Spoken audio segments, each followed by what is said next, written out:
കാര്യങ്ങൾക്ക് വേണ്ടിയാണ് വന്നത്.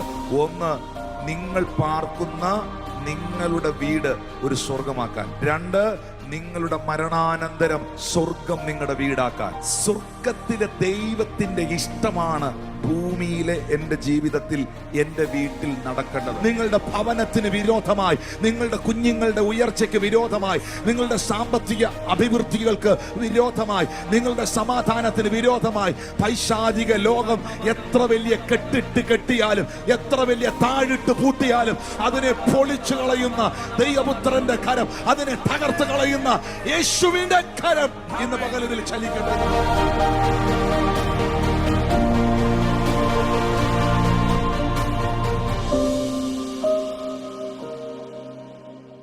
സങ്കീർത്തനം 35:27 വാക്യം. എന്റെ നീതിയിൽ പ്രസാദിക്കുന്നവർ ഘോഷിച്ചാനന്ദിക്കട്ടെ. തന്റെ ദാസന്റെ ശ്രേയസിൽ പ്രസാദിക്കുന്ന യഹോവ മഹത്വമുള്ളവൻ എന്നിങ്ങനെ അവർ എപ്പോഴും പറയട്ടെ. നമ്മൾ വചനത്തിലൂടെ കേട്ടത്, ഞാനും നിങ്ങളും അനുഗ്രഹീതരാകുവാൻ ദൈവം ആഗ്രഹിക്കുന്നു. നമ്മുടെ ലൈഫിൽ സകലതും നമുക്ക് എൻജോയ് ചെയ്യുവാൻ, മക്കളെ, നിങ്ങളും ഞാനും എൻജോയ് ചെയ്യുവാൻ, സന്തോഷിക്കുന്നത് കാണുവാൻ നമ്മുടെ ദൈവം ആഗ്രഹിക്കുന്നു.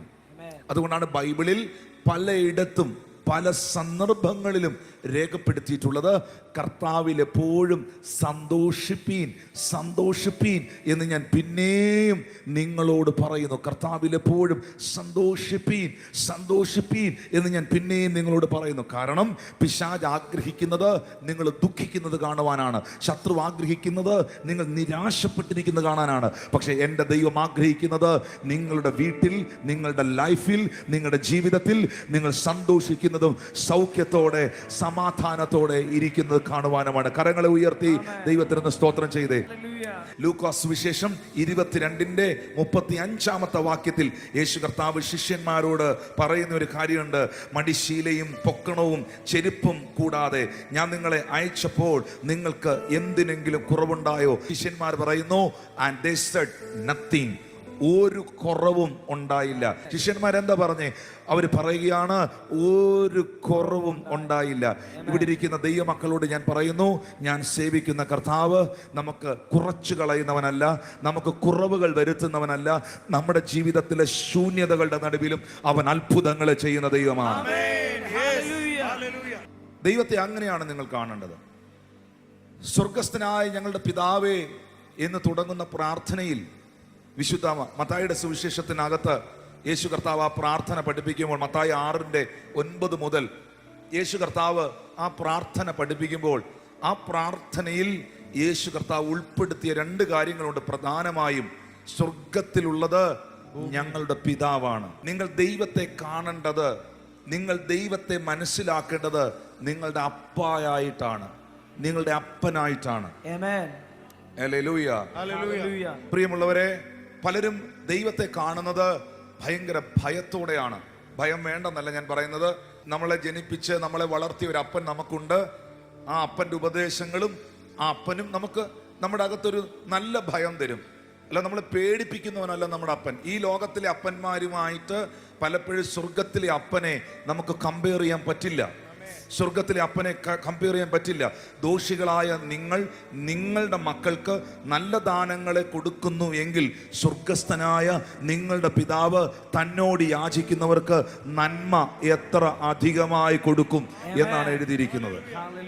ഞാൻ ഇവിടെ ഇരിക്കുന്ന ചിലരോട് പറയുന്നു, നിങ്ങളെ ജനിപ്പിച്ച നിങ്ങളുടെ അപ്പൻ, ഈ ഭൂമിയിലെ നിങ്ങളെ ജനിപ്പിച്ച നിങ്ങളുടെ അപ്പൻ നിങ്ങൾക്ക് തരാതെ പോയതും, ഈ ഭൂമിയിൽ ജനിപ്പിച്ച നിങ്ങളുടെ അപ്പനിൽ നിന്ന് നിങ്ങൾക്ക് കിട്ടാതെ പോയ സ്നേഹവും, നിങ്ങളുടെ മാതാപിതാക്കളിൽ നിന്ന് നിങ്ങൾക്ക് ലഭിക്കാത്ത സ്നേഹവും, നിങ്ങൾക്ക് ഈ ഭൂമിയിൽ നഷ്ടപ്പെട്ട മുഴുവൻ സ്നേഹവും മുഴുവൻ നന്മയും പലിശ സഹിതം തിരിച്ചു തരുന്ന ഒരു സ്വർഗസ്ഥനായ പിതാവ് നമുക്ക് മുകളിലുണ്ട്. ആ സ്നേഹത്തെ നമുക്ക് എക്സ്പീരിയൻസ് ചെയ്യാൻ കഴിയണം. ദൈവത്തെ അങ്ങനെ കാണണം. 2, ആ അടുത്ത വാക്യത്തിൽ യേശു പറയുന്നുണ്ട്, പ്രാർത്ഥിക്കുമ്പോൾ നിങ്ങൾ പറയണം, നിന്റെ ഇഷ്ടം സ്വർഗത്തിലെ പോലെ ഭൂമിയിലുമാകണം. അങ്ങനെയാണെങ്കിൽ യേശുവിന്റെ ആഗ്രഹം നിങ്ങളുടെ ഭൂമിയിലെ വീട് സ്വർഗീയമായി മാറണം. രണ്ട് കാര്യങ്ങൾക്ക് വേണ്ടിയാണ് യേശു കർത്താവ് ഒരു വ്യക്തിയിൽ വരുന്നത്. മോനെ നിങ്ങളിൽ യേശു വന്നിട്ടുണ്ടോ? യേശു നിങ്ങളിൽ വന്നിട്ടുണ്ടോ? വന്നെങ്കിൽ രണ്ട് കാര്യങ്ങൾക്ക് വേണ്ടിയാണ് വന്നത്. ഒന്ന്, നിങ്ങൾ പാർക്കുന്ന നിങ്ങളുടെ വീട് ഒരു സ്വർഗമാക്കാൻ. രണ്ട്, നിങ്ങളുടെ മരണാനന്തരം സ്വർഗം നിങ്ങളുടെ വീടാക്കാൻ. സ്വർഗം നിങ്ങളുടെ വീടാകാനും നിങ്ങളുടെ ഈ ഭൂമിയിലെ വീട് ഒരു സ്വർഗമാകാനുമാണ് യേശു നിങ്ങളിൽ വന്നത്. സ്വർഗത്തിലെ ദൈവത്തിന്റെ ഇഷ്ടമാണ് ഭൂമിയിലെ എൻ്റെ ജീവിതത്തിൽ, എൻ്റെ വീട്ടിൽ നടക്കേണ്ടത്. എന്നെ ഇഷ്ടമല്ലാത്തവരുടെ ഇഷ്ടമല്ല എന്നിൽ സംഭവിക്കേണ്ടത്. എന്നെ കണ്ടുകൂടാത്ത മനുഷ്യന്റെ ഇഷ്ടമല്ല എൻ്റെ ലൈഫിൽ ഉണ്ടാകേണ്ടത്. ആഭിചാരകന്റെയോ മന്ത്രവാദിയുടെയോ അപവാദം പറയുന്നവന്റെയോ എൻ്റെ ജീവിതത്തിലെ പരാജയം കാണുവാൻ, തകർച്ച കാണുവാൻ കൊതിക്കുന്നവന്റെയോ ഇഷ്ടമല്ല എൻ്റെ വീട്ടിൽ നടക്കേണ്ടത്. സ്വർഗത്തിലെ ഇഷ്ടം ഈ ഭൂമിയിൽ സംഭവിക്കണം. അങ്ങനെയാണെങ്കിൽ ഞാൻ ഉറപ്പായും പറയുന്നു, നിങ്ങൾ ദുഃഖിക്കുന്നത് കാണാൻ ആഗ്രഹിക്കുന്നവനല്ല സ്വർഗസ്ഥനായ പിതാവ്. നിങ്ങൾ ജോലിയില്ലാത്തവരായും പൈസ ഇല്ലാത്തവരായും കടം മേടിക്കുന്നവരായും കരയുന്നവരായും ആശുപത്രി തോറും കയറി ഇറങ്ങുന്നവരായും കാണാൻ ആഗ്രഹിക്കുന്ന ഒരു പിതാവിനെ അല്ല നിങ്ങൾ സേവിക്കുന്നത്.